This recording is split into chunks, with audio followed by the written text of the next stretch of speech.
Professor Elliot Wolfson. It's such a privilege and pleasure to be sitting with you here in California, where you're a professor emeritus, but your acclaim is global with your incredible contribution to Jewish mysticism, to the broader area of mysticism, to the broader academic field. Thank you so much for being here. Thank you, Van. I look forward to our dialogue. So do I. So what is Jewish mysticism? I regularly taught a class in Introduction to Jewish Mysticism for 40 years, and I always would start by saying the topic of this course has two different subjects, Jewish and mysticism. And it will take a lifetime to learn what Jewish does not entail. So I'm going to just go to mysticism and then go back to how Jewish modifies mysticism. So mysticism is a notoriously difficult term to define, and in fact there are debates whether or not we can think of mysticism in a cross-cultural way, or it's sometimes referred to in a perennial or essentialist way, versus those who argue that it must always be understood in terms of context. Jewish mysticism, Christian mysticism, Islamic mysticism, and so on. But for our purposes, I'm going to assume something of a commonality. And I would say mysticism has several major features as it is expressed in different religious cultures. One would be having a kind of direct experience of the divine, or what is considered to be the absolute. Even more profoundly would be the emphasis on a unitive experience that one has with that absolute, which would break down the distinction between the self and the divine.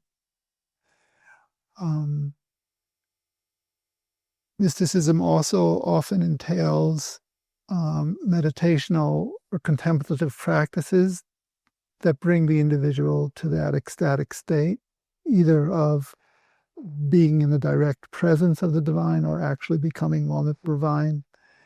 I would also say characteristic of mysticism is an assault on our normal logic, which doesn't allow for the possibility of a thing being both A and not A at the same time and in the same relation. But what is distinctive about the mystical consciousness actually is we get to a point where the opposites coalesce, or where we get beyond opposites, and the truth, therefore, is a kind of paradoxical nature. And finally, I would say a common feature of mysticism is ascetic practices, where the mystic adopts a more austere view towards the physical in order to achieve those ecstatic experiences. And all of those features can be found in Jewish mysticism in varying degrees across the centuries. So how were you introduced to Jewish mysticism? Well, I started I grew up in an Orthodox home in Brooklyn, New York, and my father is an Orthodox rabbi, so I was around Jewish learning my whole life. And in high school, I started to learn about Rabbi Nachman of Bratslav. And actually, my father's synagogue, there was a shiur on Likutei Moran, and I started to attend it. I also started to study a little Rav Kook on my own. And Chabad was a major influence in the area I grew up in. So I had some contact first with Tanya and other aspects of Chabad. Then my last year of high school, I went to yeshiva in Jerusalem, and I started to attend some classes on Kabbala, including in yeshiva Kol Yehuda, where I studied some of Ashлаг's Kabbala. Wow. And in an ideal world, would all Jews be mystics? Would all Jews be mystics? I don't know if that would be an ideal world, but let's put it this way. Even though Jewish mysticism, particularly Kabbala, put great emphasis on sod, or esotericism, that these are doctrines and practices that should not be widely disseminated, and the individual who is a recipient of them has to have certain requirements. The truths that the mystics have articulated are truths that apply more generally to the nature of Judaism. So they do relate to everyone in that sense, but They do, and they have the entirety of the Jewish community in mind, Israel in its greater sense. Interesting. So what do you think of when you think of God? What do I think of when I think of God? Well, I mean, many things, but ultimately because of my attraction to Kabbala, I want to get to a point where I think of God as nothing in the grand sense, the mystical nothing, which is everything. In other words, to get beyond our images or our concepts or our language about God. So even though in Jewish mysticism, and this is a common denominator that cuts across different forms of Jewish mysticism, or Sholem would have called it the major trends in Jewish mysticism, from late antiquity all the way to the present, there is a great emphasis placed on language, and particularly the Hebrew language. Nevertheless, the ultimate reality is beyond language, right? And it's beyond all of our concepts and all our images. So finally, in that respect, there is a great indebtedness to Maimonides on the part of the medieval Kabbalists, because Maimonides too got to a point where he thought, silence is praise to thee, quoting from Tehillim, because we can't ultimately know the nature or the essence of what Maimonides called the necessary of existence, the mechuyav hametziut. So you see nothing and therefore everything when you think of God? That is an essential feature of the Kabbalah. We get to the point of, you have the Ein Sof, and then you have the manifestation of the Ein Sof. Ein Sof meaning limitless. Yes, limitless or infinity. The manifestation of that infinity in the 10 luminous emanations, which the Kabbalists call the Sfirot. And all those Sfirot are configured in the imagination in the image of the Adam Kadmon, the primordial atom. But the Ein Sof is beyond that representation. The first of the Sfirot is also referred to as Ayin, the nothing, sometimes Keter, sometimes Machshava, either the crown or thought. So that itself is Ayin, but beyond that Ayin is the nothingness of Ein Sof. Some later Mekubalim, Kabbalists, actually go so far as to say, of the Ein Sof, even the term Ein Sof is too limited. So they try to avoid even using that expression. So the Kabbalistic conception essentially is that by conceiving of anything, we're by definition limiting the limitless. Correct. And therefore we're praying. I'm just trying to understand, a human being is limited. Will we at least think when you direct our thoughts, our words to something? Yeah, so that's absorbed by the Sfirot. Okay, so that's sort of like the first layer. Right. So you can imagine the Sfirot, which are these. Oh, yeah. But they then transport it towards this limit. Yes, they lead you as kind of rungs on a ladder to the nameless or the Ein Sof. Actually, there was a Mekubal, Isaac Avako, and he reports in one of his texts having received a tradition from a master, whom he does not name, talking about how does one cleave to the Ein Sof. And the term he uses is lihidabek, dveikut. How is one conjoined with infinity? And he says it's through the name. And the name is another way of referring to the Sfirot, because collectively the 10 Sfirot make up the Tetragrammaton. And so the name by meditating or contemplating on the name, one gets to the nameless. And then he uses the image of a ladder. So the name is like the ladder by which the mind or the soul can ascend and become absorbed or incorporated into the nameless. So the name basically is the starting point, and it serves as a bridge or ladder towards that which cannot be articulated. Right, and that absorbs everything from the biblical and rabbinic tradition, and prayer and mitzvot, everything is directed that way. Now, I also want to say one other thing about that. This is not simply a philosophical exercise, because to be absorbed in the nothing, one has to become nothing. So there's a kind of divesting of one's own self or ego consciousness. Is that the notion of nullification of mental? That's a nullification, exactly, precisely. So this becomes very accentuated in Hasidic texts, the teaching of the Maggid of Mezrich, and then, some of his disciples, including most pronounced in Chabad, the bitul hayesh, and the nullification of something, and then even a higher bitul, which they call bitul b'mitziut, which would be the nullification of existence. So where does the Jewish people fit in this? What is the purpose of the Jewish people?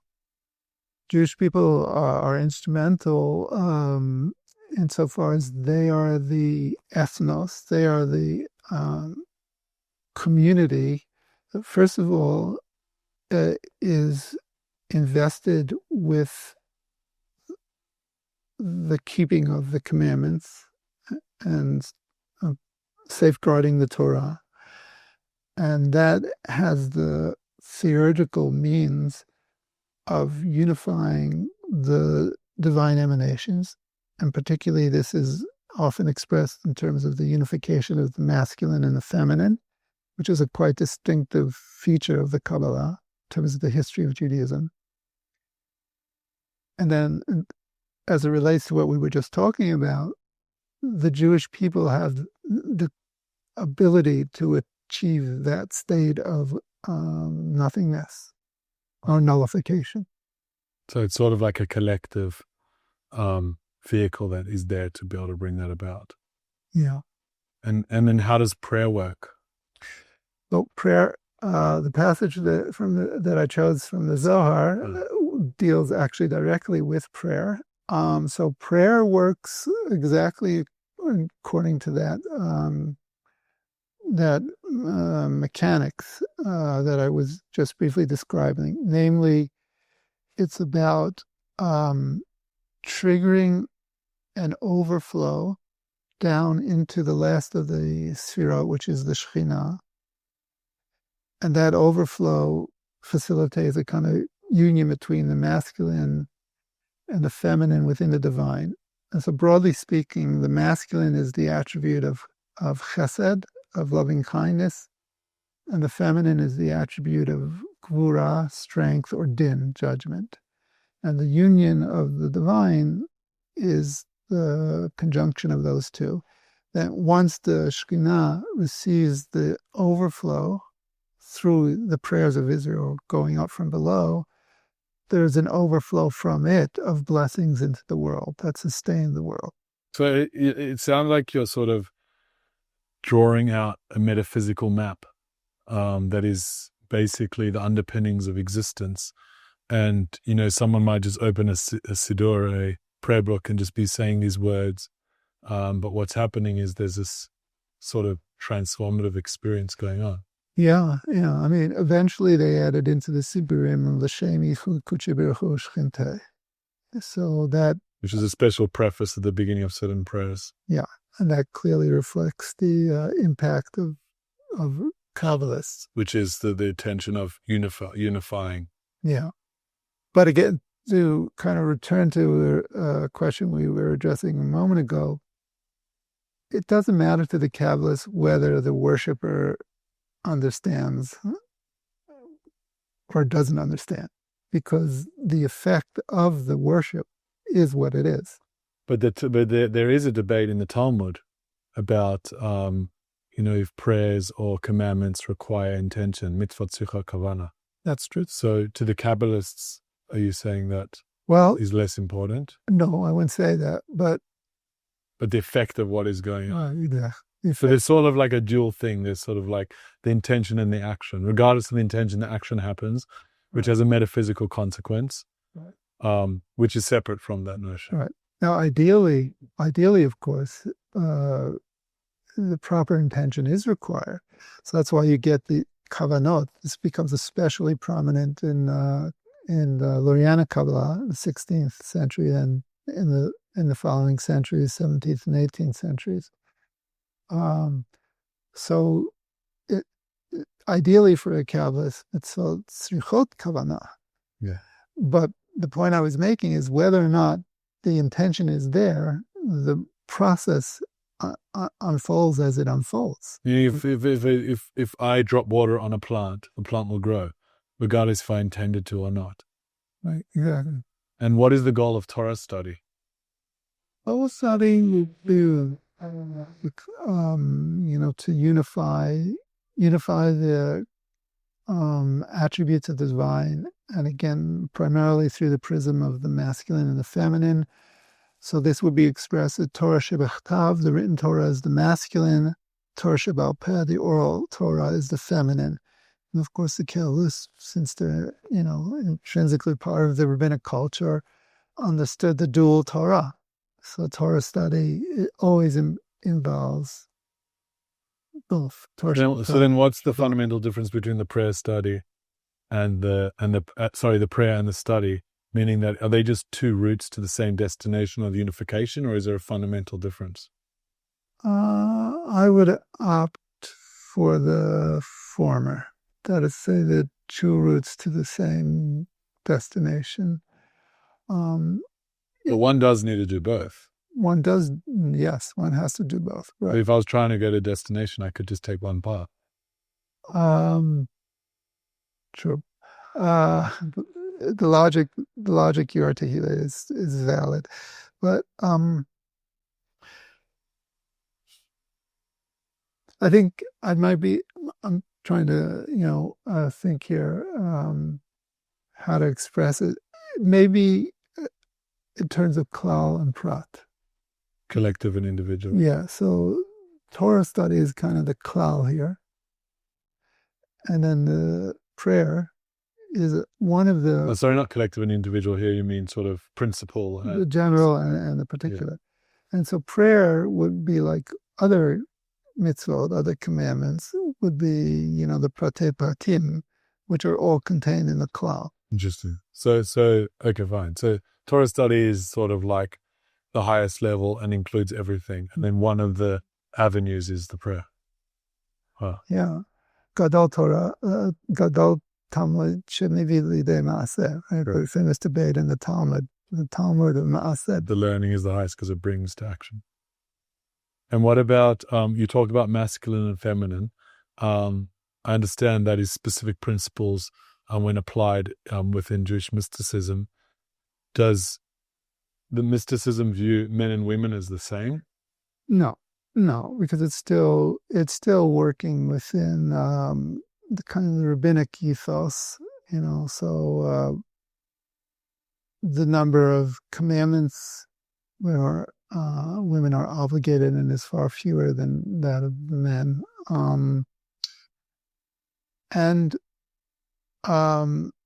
This has been a pretty central part of a lot of my work, bringing feminist theory into trying to understand the construction of gender in these sources. And, there's been a lot of debate and pushback because I've tried to argue that the model is the second chapter in Genesis, which the Kabbalists read as the interpretation of the first. So in the first, it says, with regard to the creation of Adam, El-Zachar Nekeva bara otam, created them male and female. Whereas in Genesis 2, there is the Ish, out of which the Isha is constructed. And so that is critical in my understanding the way the Kabbalists looked at the gender. So they're not exactly equal, but it's more complicated, for sure. And there's a surplus in the material, which actually doesn't, in and of itself, doesn't lead to an egalitarianism, but one can understand how more egalitarian approaches to Judaism in the modern period have drawn from Kabbalistic sources. Because of the ideas of unity and... Yes, and also even to have gender, to be so highlighted, something unusual in the history of Jewish religious thought. Because everything emanates from one. Why because prior, when you look at the biblical text and the vast corpus of rabbinic literature, it is predominantly masculine, right? The representation of God.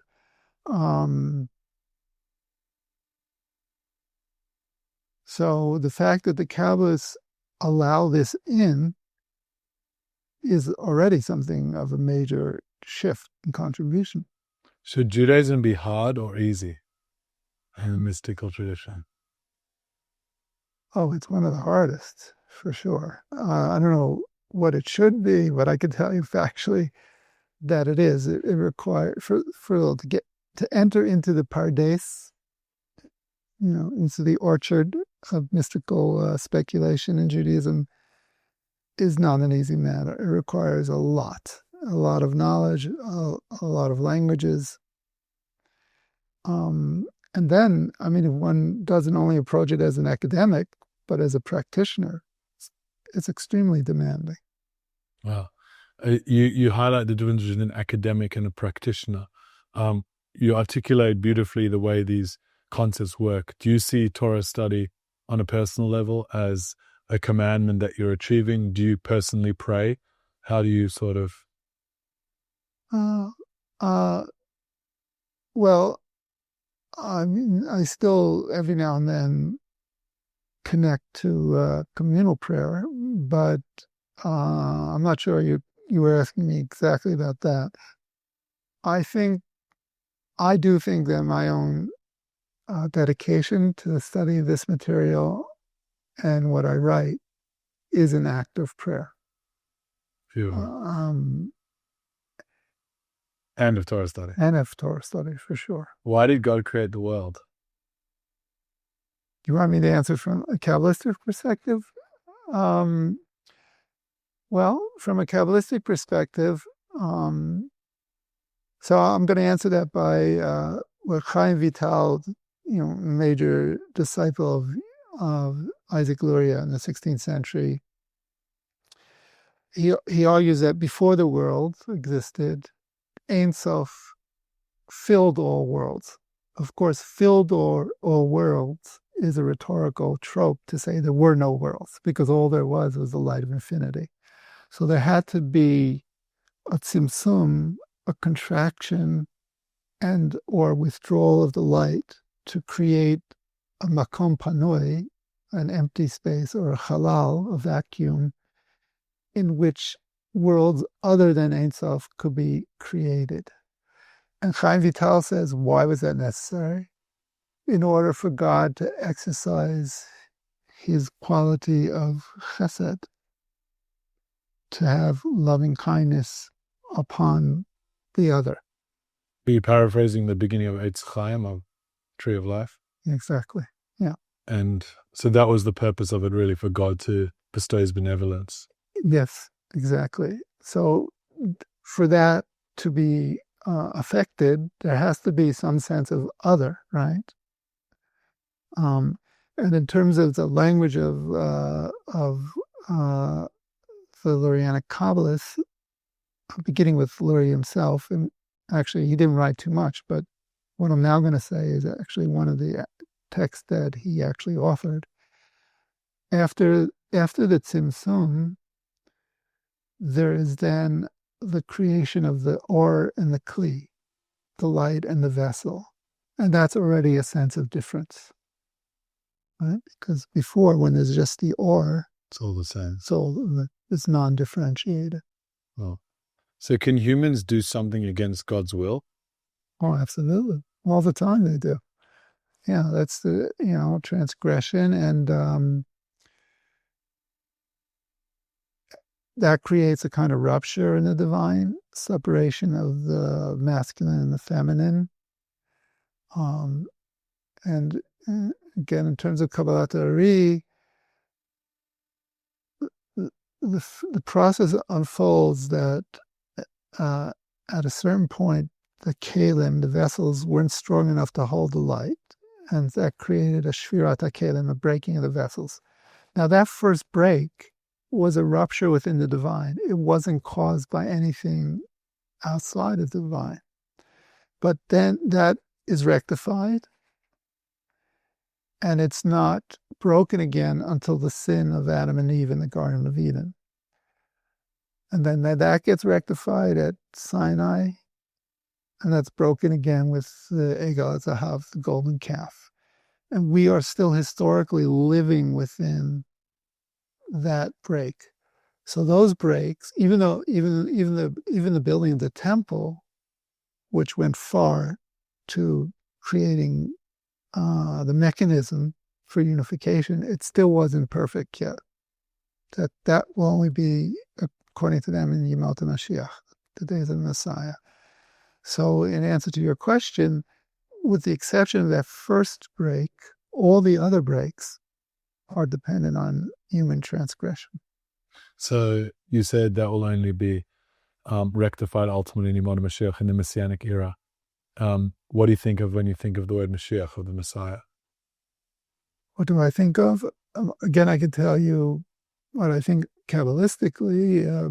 It would be the attainment of the perfection where the union of the masculine and feminine would not be disrupted again.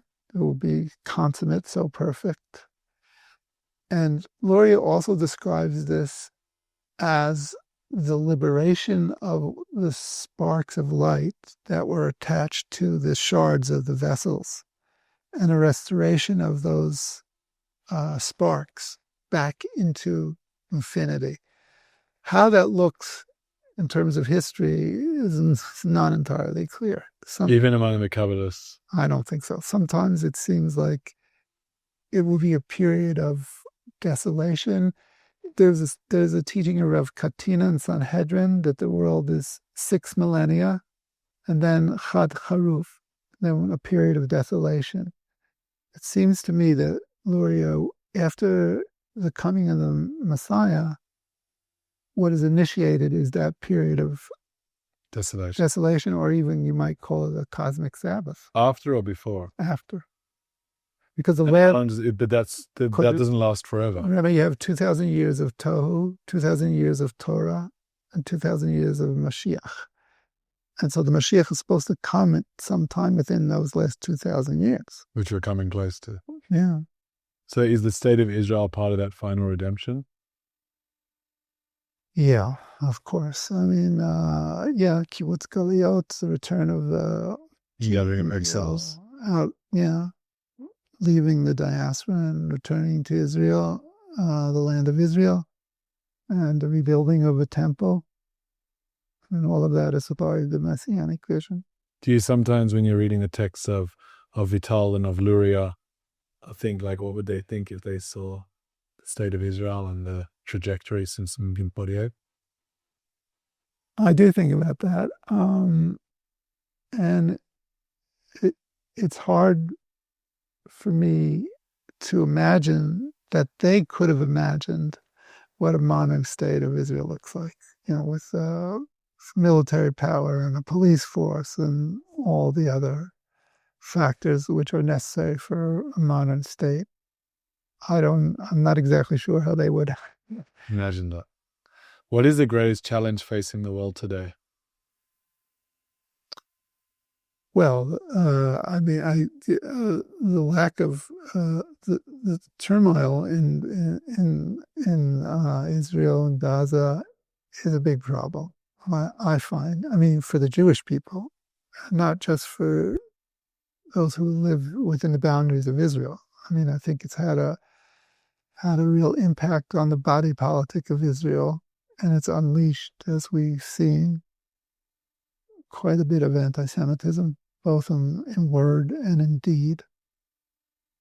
So that's a nut that's hard to crack.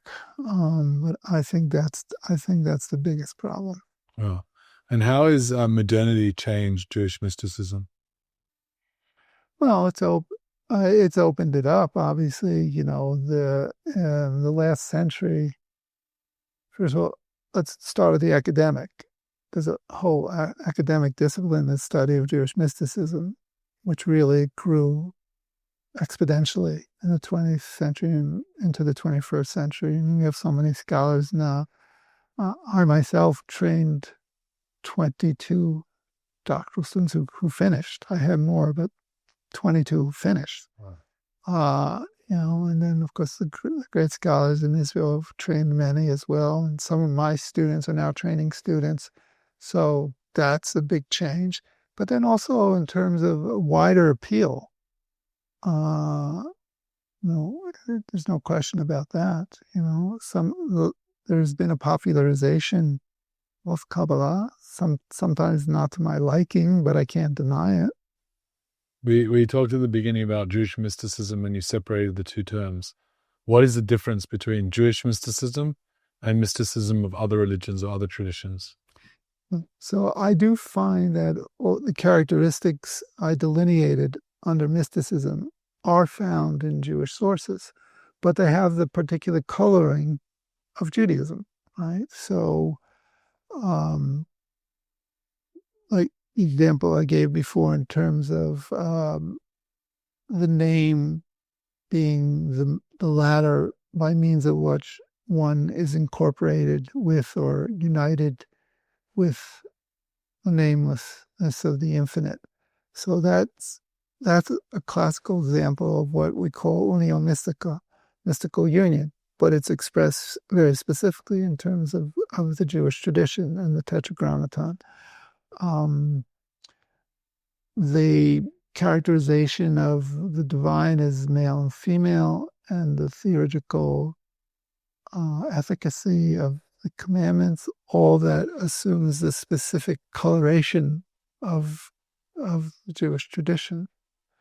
So I'm one of those scholars who believes we can still speak of a comparative mysticism, but we can't do it by soaring high above the specific traditions. One has to go deep into a tradition, and the deeper one goes into the tradition, one finds the pathways to other traditions. Fascinating. That resonates with the idea of the deeper you go into the infinite, the more you're connected to everything. Yeah. Does one need to be religious to study Jewish mysticism? Let's put it this way. If one doesn't have a sensitivity to Jewish religiosity as it evolved over the years, I don't think one can really understand what's going on here. How one, as an individual, practices or doesn't practice, I think that's a separate question. Right? And I would be more liberal with respect to that question. But there's no way one can understand what's going on here unless one is sensitive to the nuances and the textures of the religious culture. Can mysticism be dangerous? Absolutely dangerous. I mean, that's the famous story of the 4 sages who entered into the Pardes, right? Ben Azai, Ben Zoma, Elisha ben Abuya, and Akiva. So one... they entered into the orchard of the 4 different interpretations of... Right. So the only one who actually succeeds is Rabbi Akiva. But the others are met with ill fate. I mean, so Ben Azai goes insane. Elisha becomes a heretic. Ben Zoma dies, but the verse that's quoted there suggests that it's not altogether negative, but still he perishes. He doesn't succeed. Rabbi Akiva enters and exits intact, b'shalom. Quite scary.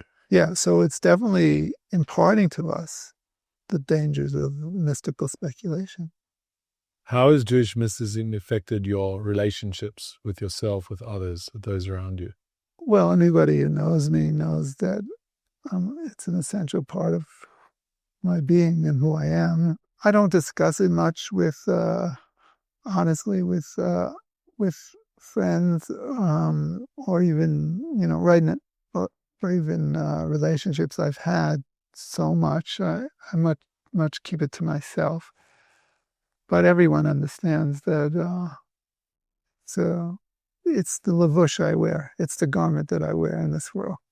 Well, that's what it's about ultimately, right? To affect our relationships and how we interact. Yeah, yeah. What is a Jewish teaching that you always take with you, or something that inspires you, or that you like to share? Well, there's so many, but one that comes to mind is it articulates the rabbinic sensibility of time. The verse speaks about the day in which the Torah was given.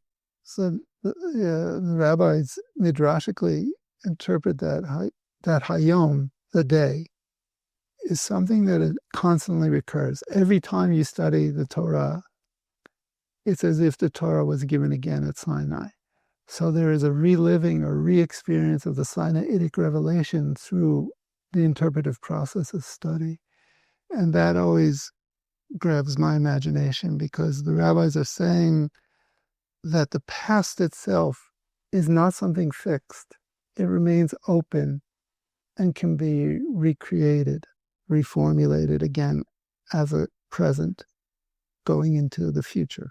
Wow, it's a really beautiful idea. And if it's one thing that you've done, besides the 22 scholars that you saw through, that sense of hayom, of the today, of giving over that Torah, of renewing it, of its relevance today, the over 60,000 books that you live around with you, the books and the articles that you've written, and the constant contributions you give to academia, which, as you said, doesn't just stay in the cerebral, but goes through into your relationships, into the day-to-day. So we give you a blessing that you continue to expose more of these teachings that can have a meaningful impact on the world. And thank you so much. Oh, thank you. Thank you. Thank you. Thank you.